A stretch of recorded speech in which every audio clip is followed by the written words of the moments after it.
Hey everyone, and welcome back. We are diving into the world of holistic wellness today with this new spot in Holliston, Massachusetts. Okay. It's called Caney Salt plus Wellness Studio.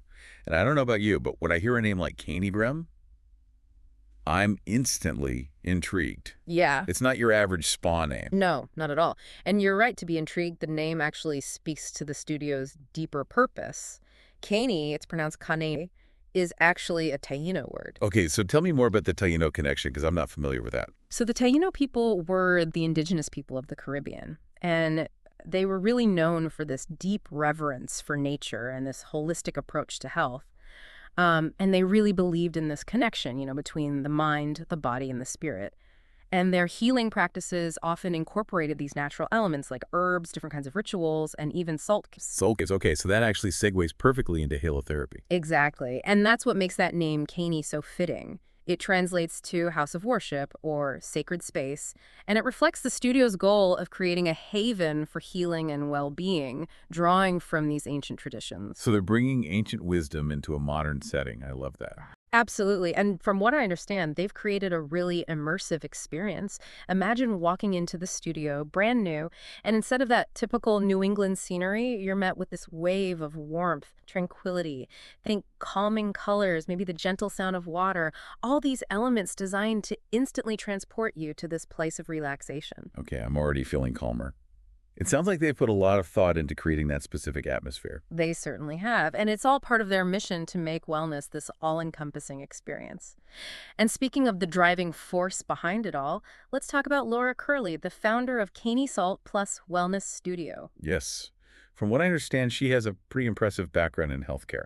12 years to be exact. She's worked in healthcare operations and finance. She's even helped open and manage other medical clinics. And on top of that, she holds an MBA in healthcare administration, so it's clear that this isn't just a business venture for her, it's a passion project. And I find it really interesting. She's also a mother of four, Right. which I think makes her uniquely attuned to the needs of families who are seeking out these wellness options. Precisely. And that experience really informs Caney's mission, which is to create this space that's truly inclusive, welcoming for everyone, no matter, what your age is, your background. They're even going above and beyond by having a dedicated children's room, which you don't see every day That's on the awesome. wellness world. Yeah, it's that commitment to inclusivity that I find so compelling about this. It sounds like they're really trying to break down those barriers that often make wellness feel exclusive or even just intimidating. Absolutely. And a big part of that is their focus on making these natural therapies accessible, and halotherapy is kind of their cornerstone offering. Now, I've heard of halotherapy, but to be honest with you, I'm a little fuzzy on the details. Can you break it down for us? Yeah, of course. So halotherapy, or salt therapy, basically involves breathing in these microscopic salt particles within this controlled environment. Okay. Typically, it's a room with these salt-covered walls or a chamber called a halogenerator. So you're essentially spending time in a room that's like a giant salt lamp. That's a great way to put it. And while the experience itself is incredibly relaxing and rejuvenating, there's actually, a fascinating science behind how it works.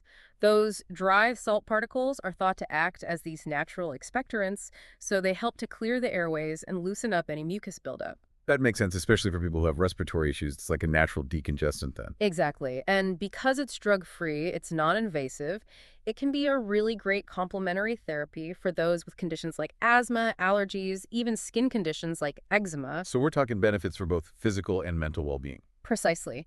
In addition to those respiratory and skin benefits, a lot of people find that halotherapy can help to reduce stress, even improve sleep quality. Sure. That calming, sterile environment can do wonders for the mind as well as the body. It sounds like they're really tapping into that mind-body connection with their approach. They are. And, while halotherapy is their main thing, they are planning to offer other holistic practices as well, like guided meditation, breathwork classes, and even yoga. Okay, so let's delve into those a little bit further because I think it's important to understand how these practices fit into that bigger picture of holistic health. Right. So, for example, what exactly is breath work Yeah. and how can it benefit people? Breathwork is fascinating. It involves using these very specific breathing techniques to actually influence your mental, your emotional, and your physical state.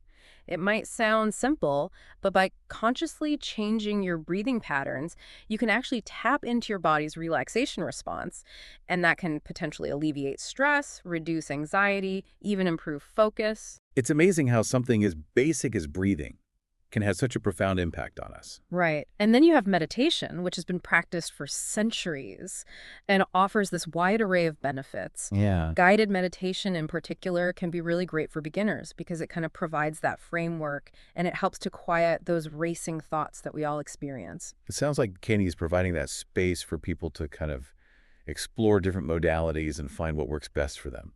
Exactly. And by incorporating these various practices, they're really embracing that core principle of holistic health, which is that well-being isn't just the absence of disease, but it's a state of overall balance and harmony in your mind, body, and spirit. And that really resonates with a lot of people, myself included, who are looking for a more integrated approach to their health. Absolutely. And what's important to note is that while holistic health does encourage this proactive and personalized approach to well-being, it's not about replacing conventional medicine. Right. It's about exploring those natural therapies as complements to traditional healthcare, giving individuals more agency over their own health journey. I think that's a crucial point to emphasize. Yeah. It's about finding what works best for you and your needs. Right. And often by integrating those different approaches. Exactly. And Caney seems to embody that philosophy by creating a space where people feel empowered to really explore these different facets of wellness in this, supportive and inclusive environment. So we've talked about the unique atmosphere, that focus on inclusivity, the range of holistic practices that they offer. Right. But for someone like me who's still, dipping their toes into this world of holistic health, it can be a little daunting to know where to start. What would you say to someone who's curious, but maybe a bit hesitant? Yeah, that's a great question. And it's something that, I hear a lot. And I think it's important to remember that wellness isn't about achieving this perfect state of being, It's about tuning into your own needs, exploring these different practices with an open mind, and really discovering what resonates with you. It's more about the journey than the destination, right? Exactly. Think of it as this process of self-discovery. You don't have to become a meditation master or, know all the ins and outs of halotherapy overnight. Start with small steps. Maybe you try a guided meditation app, incorporate some breath work into your daily routine, or even just spend a few minutes each day in quiet reflection. I love that. Yeah. Small, manageable steps that can easily be integrated into everyday life. Exactly. And remember, you don't have to navigate this journey alone. Caney and places like it, they offer this wonderful opportunity to connect with others who share those similar interests and maybe even find a sense of community along the way. That sense of community seems to be woven into their mission, really. Yeah. It's not just about providing services, but it's about creating this welcoming and supportive space for people to explore wellness together. Absolutely. And that's what makes this so much more than just another wellness trend. It's about fostering these genuine connections, promoting inclusivity, and empowering individuals to really take control of their well-being in a way that feels, authentic and sustainable. It's inspiring to see how places like Caney are redefining what wellness can look like and making it more accessible, inclusive, and ultimately, I think, more human. It certainly is. And it leaves us with this thought-provoking question. How can we cultivate that same sense of mindful well-being in our own lives, even in those small ways? Yeah. Perhaps it's seeking out those moments of calm amidst the chaos, prioritizing self-care, or simply approaching each day with a renewed sense of curiosity and an openness to these new experiences. Beautifully said. It's a wonderful reminder that well-being is this ongoing journey, and that even the smallest steps can have this ripple effect on our overall health and happiness. So as you go about your day today, why not consider how you can create your own little Caney wherever you are? And who knows, maybe we'll see you at Caney Salt Wellness Studio soon. Until then, keep diving deep.